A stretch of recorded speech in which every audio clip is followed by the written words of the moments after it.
மிக முக்கியமாக 6 மானிய கோரிக்கைகள் இன்றைக்கு வந்ததுங்க. ஆனா இப்ப ஆல்மோஸ்ட் 2 மணி. இப்ப வரைக்கும் 2 மானிய கோரிக்கை தான் இப்ப வரைக்கும் வாசிக்கப்பட்டிருக்கிறது. ஆனா அவைத்தலைவர் அவர்கள் வந்து உட்கார்ந்த உடனே சொன்னாரு, இன்னைக்கு 2 மணிக்கெல்லாம் நம்ம வந்து அவைய முடிக்கலாம் அப்படின்னு. ஆனா அது முடிகிற மாதிரியே இல்ல. மொத்தம் 6 மானிய கோரிக்கையில 2 மானிய கோரிக்கை தான் இப்ப வரைக்கும் பேசப்பட்டிருக்கு, இன்னும் போயிட்டு இருக்கு. இது வந்து நாங்க எப்படி நான் இத வந்து சொல்றேன் அப்படின்னா, இன்னைக்கு முக்கியமாக நம்ம மானிய கோரிக்கையை பத்தி பேசுறது கிடையாது.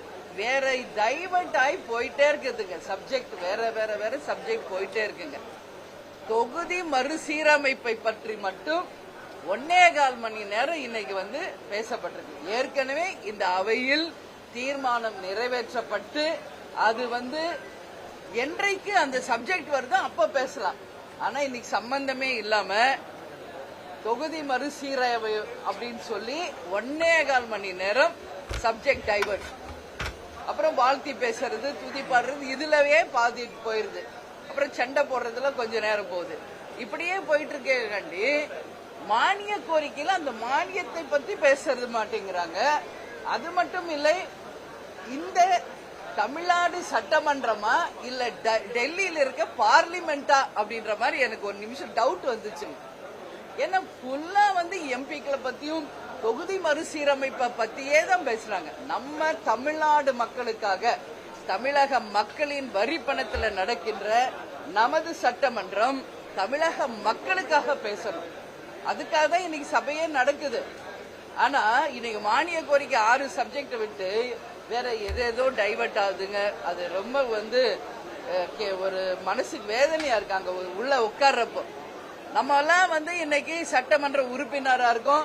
தொகுதி சார்பாக, மக்கள் சார்பாக ஒரு 5 மினிட்ஸ் பேசுறதுக்கு நாங்கெல்லாம் ரெடியா இருக்கோம். பட் அதுக்கு வந்து வாய்ப்பே இல்லை. அதர் சப்ஜெக்ட் பேசுறவங்களுக்கு தான் அதிகமா வாய்ப்பு இருக்கே ஒழிய, மக்கள் பிரச்சனையோ தொகுதி பிரச்சனையோ தமிழ்நாட்டின் பிரச்சனையோ நம்ம பேசணும் அப்படின்னு நினைச்சா அதுக்கு வந்து வாய்ப்பு மிக மிக குறைவாக தான் கிடைக்குது. இது வந்து உண்மையிலேயே வந்து அவைத்தலைவர் கவனத்துல எடுத்துக்கணும். இப்ப வரும்போது கூட அவர்கிட்ட கேட்டுதான் வந்தேன், அண்ணா 2 மணிக்கு முடிக்கிற நீங்க என்னன்னா என்ன செய்யுது எக்ஸ்டன் ஆகி போகுதுன்றாரு. சோ இது வந்து அவர் தான் இதை வந்து பாத்துக்கணும் அப்படின்றத நான் இந்த நேரத்தில் சொல்றேன்.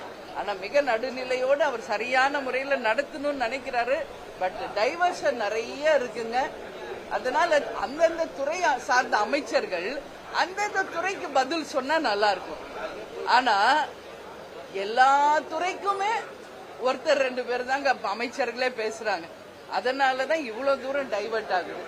உதாரணத்துக்கு சொல்ல போனா விளையாட்டுத்துறை அமைச்சர் ஆதவ் அர்ஜுன், அவர் விளையாட்டுத்துறையை மட்டும் பேசினா மற்ற அமைச்சர்களுக்கு வாய்ப்பு கிடைக்கும், நம்ம வந்து ஃபாஸ்டா முடிக்கலாம். ஆனா எல்லா பிரச்சனைக்கும் ஆதவ் அர்ஜுன் தான் பதில் சொல்றாரு. இன்னைக்கு எதை பத்தி சொன்னாலும் அவரே பாதி நேரம் அவரே பேசுறதுனாலதான் சப்ஜெக்டும் டைவர்ட் ஆகுது, டைமும் ரொம்ப வலிக்குது. இதுதான் உண்மை நிலை. இதை வந்து நான் அமைச்சர்கிட்டையும் நான் நேரா பாக்குற போது நான் சொல்லுவேன். அதனால இன்னைக்கு வந்து மெயினா மின்சாரத்துறை தமிழ்நாட்டுக்கு மிக முக்கியம் மானிய கோரிக்கையில. அந்த வகையில பார்த்தா என் தொகுதியில இன்னைக்கு NLCல இருந்து மின்சாரம் தயாரிக்கிறோம். ஆனா விருதாச்சலம் தொகுதியில இருக்கிற மக்களுக்கே மின்சாரம் கிடைக்கிறது இல்ல, விவசாயிகளுக்கு அதுல மின்சாரம் கிடைக்கிறது இல்ல. அதனால உடனடியாக நிச்சயமாக அந்த NLCல இருந்து வருகின்ற அந்த மின்சாரம் தொகுதி மக்களுக்கும் விவசாயத்திற்கும் நிச்சயம் கிடைக்கணும்ன்றது என்னுடைய கோரிக்கை. அது மட்டும் இல்ல, இன்னைக்கு மின்சார பற்றாக்குறை இருக்கு. இன்னொரு பக்கம் பார்த்தா மின் கட்டண உயர்வு ஒரு பக்கம். முதலமைச்சர் தன்னுடைய முதல் கையெழுத்திலேயே 200 யூனிட் ஃப்ரீன்னு சொன்னாரு. ஆனா சொன்னாரே ஒழிய இன்னைக்கு வரைக்கும் மின்சார கட்டணம் உயர்ந்துட்டு தான் போயிட்டு இருக்கு. இன்னொரு பக்கம் மின்சார வெட்டு. சோ இதெல்லாம் சரி செய்து மீண்டும் மின்மிகை மாநிலமாக தமிழ்நாடு கொண்டு வர வேண்டியது மின்சாரத்துறை அமைச்சரின் கடமை, முதலமைச்சரின் கடமை என்பதை இந்த நேரத்தில் நான் சொல்கிறேன். அது மட்டும் இல்லை, இன்னைக்கு பார்த்தோம்னா இளைஞர்களுக்கு யாருக்கும் வேலையே இல்லை. அதனாலதான் இன்னைக்கு மது போதைக்கு அடிமையாகி சட்டம் ஒழுங்கு சீரழிவு வருது. அதனால IIT, பாலிடெக்னிக் இது போன்ற பல்வேறு வந்து அவங்களுக்கு பயிற்சி கொடுத்து அதன் மூலம் வேலை வாய்ப்பு இளைஞர்களுக்கு அதிகமா தரணும் என்பது இன்றைக்கு சொல்றோம்.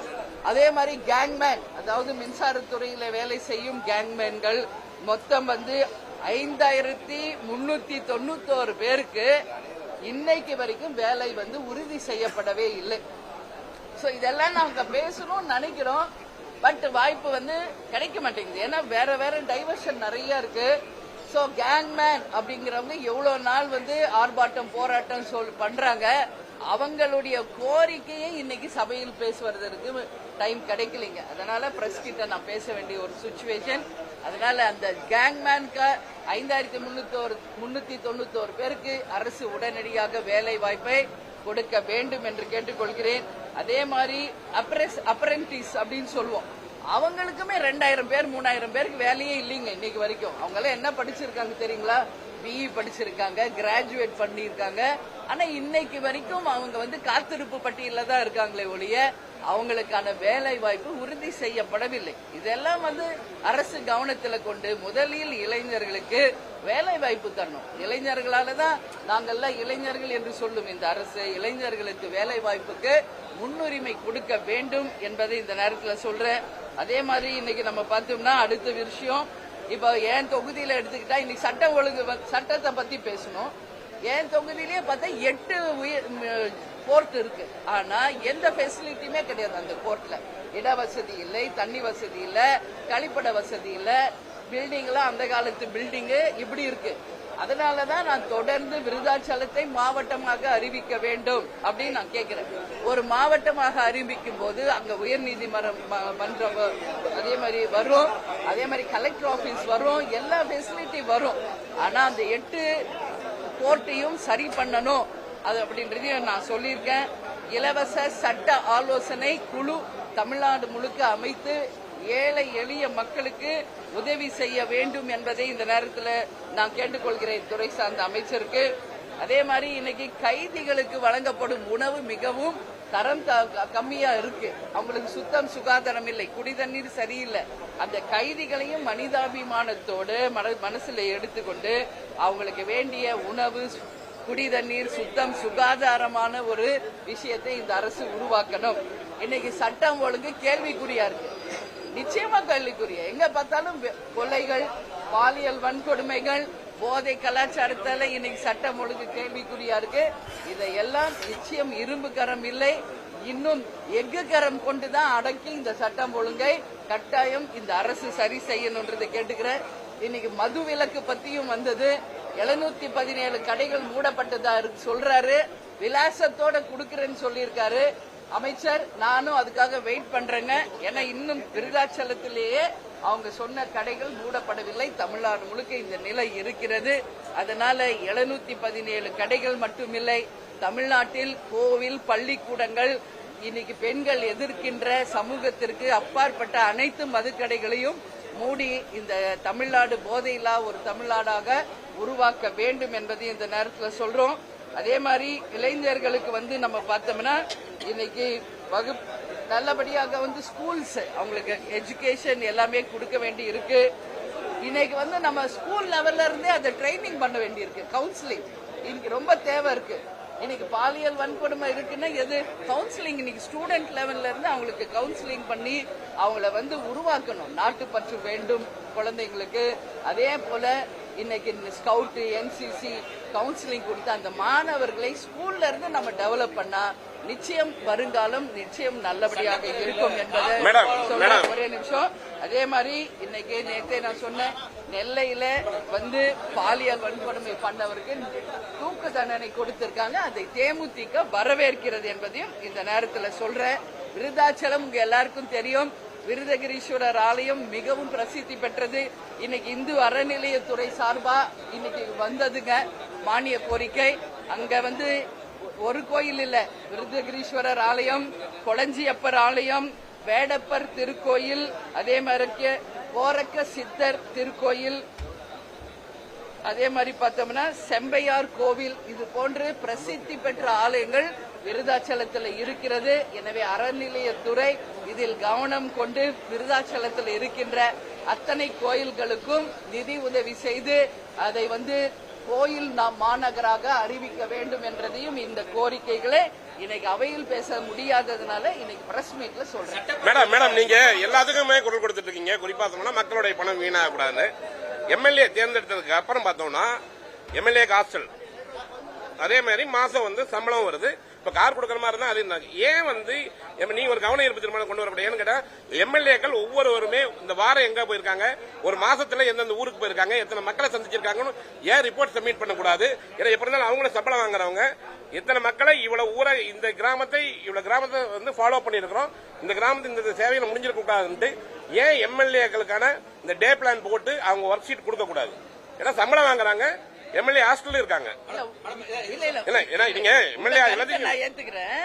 பட் இது செய்ய வேண்டியது யார்? ஆளுங்கட்சி தான் செய்யணும். அதான் நீங்க கவன ஈர்ப்பு கொண்டு வரலாங்க. கவன ஈர்ப்பு வந்தா நான் பேசுவேன். நீங்க சொல்லுங்க, நீங்க இந்த மாதிரி ஒரு முன்னுரை வைங்க. வந்தா நான் கொண்டு வரேன். இல்ல மேடம், எதுக்குன்னா கார் கேட்டதுக்கு சொன்னாங்க எல்லாமே கார் வந்து நிறைய பேர் கார் வச்சிருக்காங்கன்னு.